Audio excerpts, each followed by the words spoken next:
When you get that on your face? I just got this, actually, like a few months ago. When you woke up in the morning, what you think? You just said, fuck it, I'm gonna get some on my motherfucking face? Yeah, that's exactly what I said.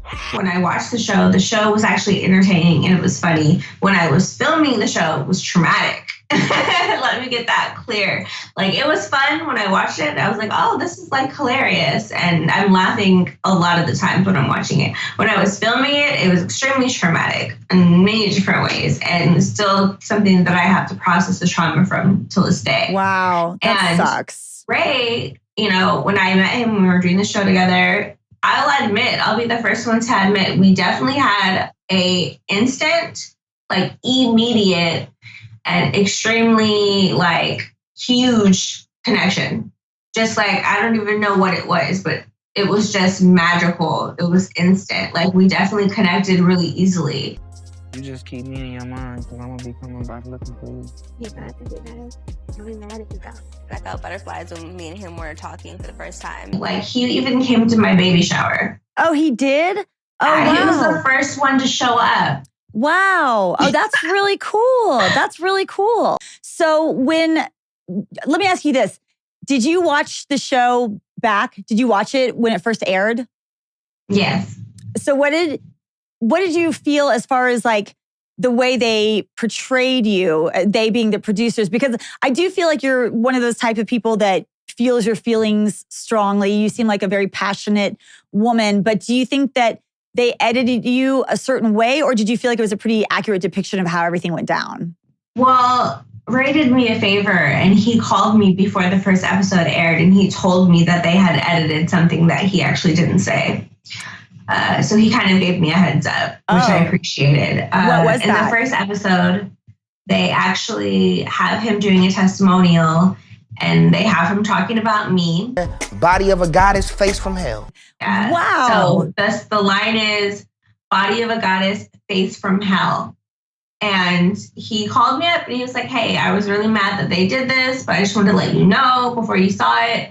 I didn't say that about you. That was a completely other out of context thing that I said that they clipped together to say that it was about you and it wasn't actually about you. So I just wanted to make sure that you knew that. Well, that was nice. I kind of want to, I want to first get into the whole interrogation moment, where not the interrogation, I'm sorry, where you guys had the lie detector test. That moment reminded me, on Rock of Love, we didn't have a lie detector test, but we had an interrogation, which was like kind of similar to what you guys were dealing with.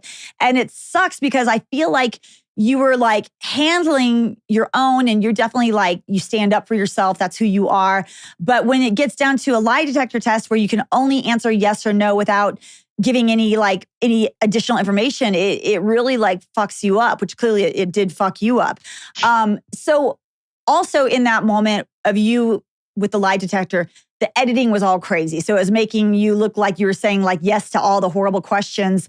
What was the editing accurate? Were you saying yes to all these questions about like restraining orders and violence and stuff, and you just didn't get to give the backstory, or did they twist that around in the editing?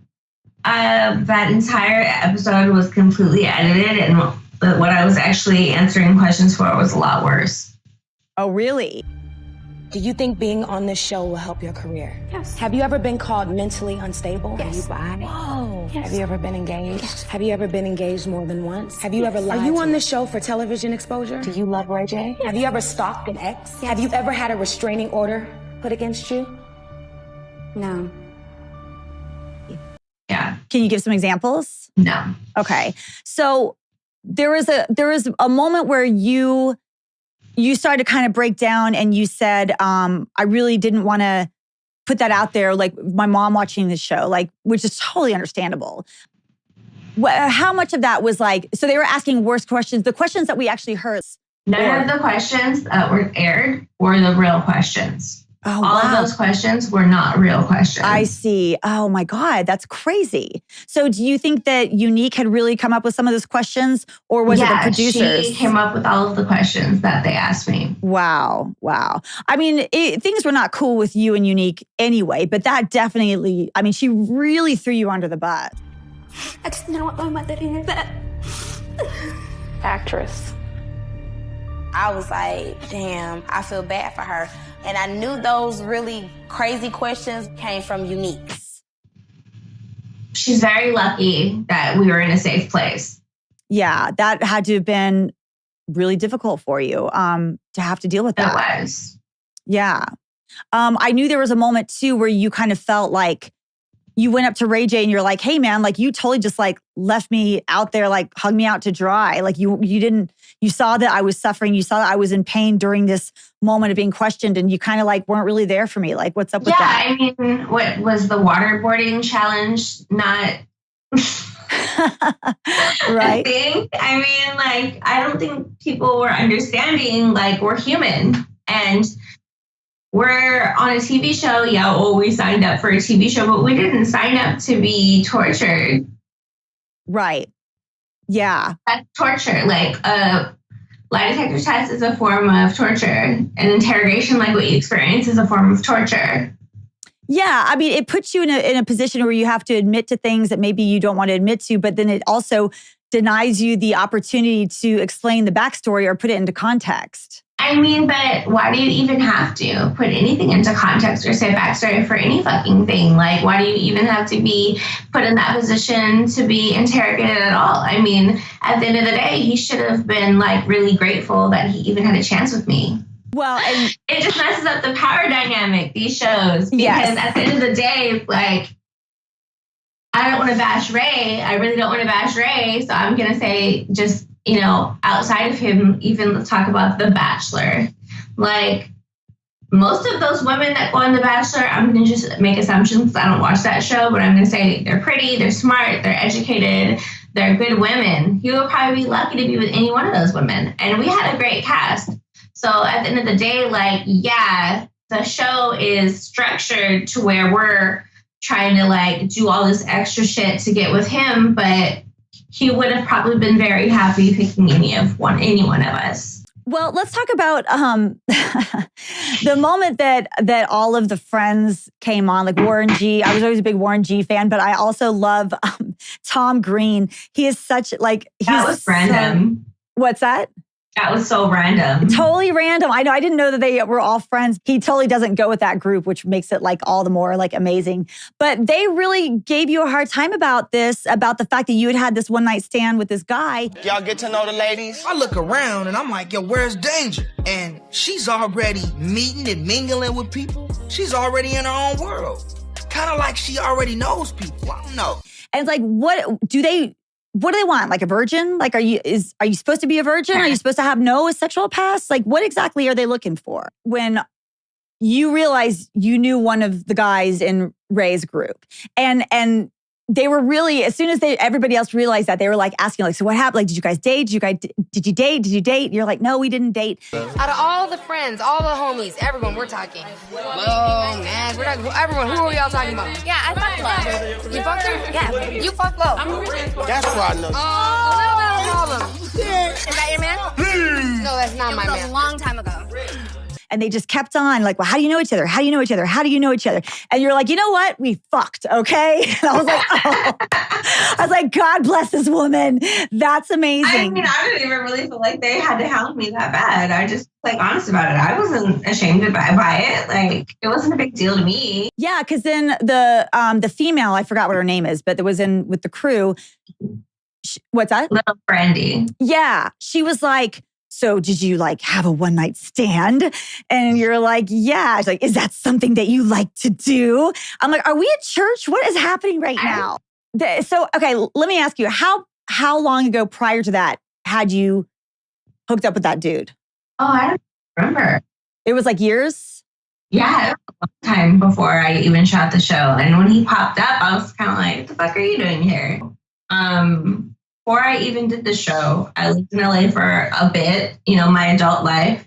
I used to work at that Laugh Factory as a hostess. I met tons of comedians and people in the industry. And I also worked at the Crunch Gym on Sunset Boulevard checking IDs. I was 19 when I moved to LA. I didn't know anyone, but I got to know a lot of people in the industry because I worked at the Laugh Factory and I was working at Crunch Gym where Kerry Washington, Ali Lauder worked out, Carmen Lecter worked out there. Like, and I'm nice and I'm easy to talk to. So I made friends and I didn't see celebrities as being any different than me because they're not fucking better than me. We're all the same. So when I met Ray J's entourage, I didn't know they were Ray J's entourage. There's just some fucking people that make music. She's 100% real. If she said she smashed the homie, she smashed the homie. Wow. She said she smashed the homie. At least she's keeping Okay. She smashed the homie. Danger. She smashed the homie. Danger. She smashed the homie. Danger. She smashed the homie. You know, like I met Lo, who I smashed when I was hanging out at the studio with Tyga, and we were all just kicking it, and we ended up hooking up. Like, it's not a big deal to me. Not a big deal. But they made it a big deal. That happens. I was like young and fucking beautiful in LA. I could do whatever the fuck I want, and I did. I did whatever the fuck I wanted, whenever the fuck I wanted to do it. So yeah, and I don't have to apologize for it and give people context or let them know when I did it or how many times I fucking fucked him. Like, I fucked him because I wanted to, and I would do it again if I felt like it. I fucking love it. At the end of the day. Yes, 100%. I'm in a very closed monogamous marriage, but at the end of the day, we need to stop telling our daughters and our sisters and our mothers and our girlfriends that their sexuality is poisonous to them. Yes, thank you. And all it is perpetuating a cycle of shame and pain. Yes. If women can be liberated enough, we can wear pants and we can vote, bitch. We can get bank accounts now too. Like, women can do a lot of things, and they can also have sex with whoever the fuck they want to have sex with, whenever the fuck they want to have sex with that person. As long as it's consensual, men do it and nobody gives a fuck. Yes. Why can't women do it and be happy and be sexual and feel good and be empowered to do and act and say and do whatever makes them feel good? Woo, yeah. I'm sure this interview is going to have comments. At least 20 people are probably going to say Danger Smash to Homies in those comments in this video right now. And I just want to take the time to look at this person who's going to write that and say, fuck you, you're dumb, grow the fuck up. Like, you're just a dumb-ass parent who is being as problematic as most people were in 2008, dummy.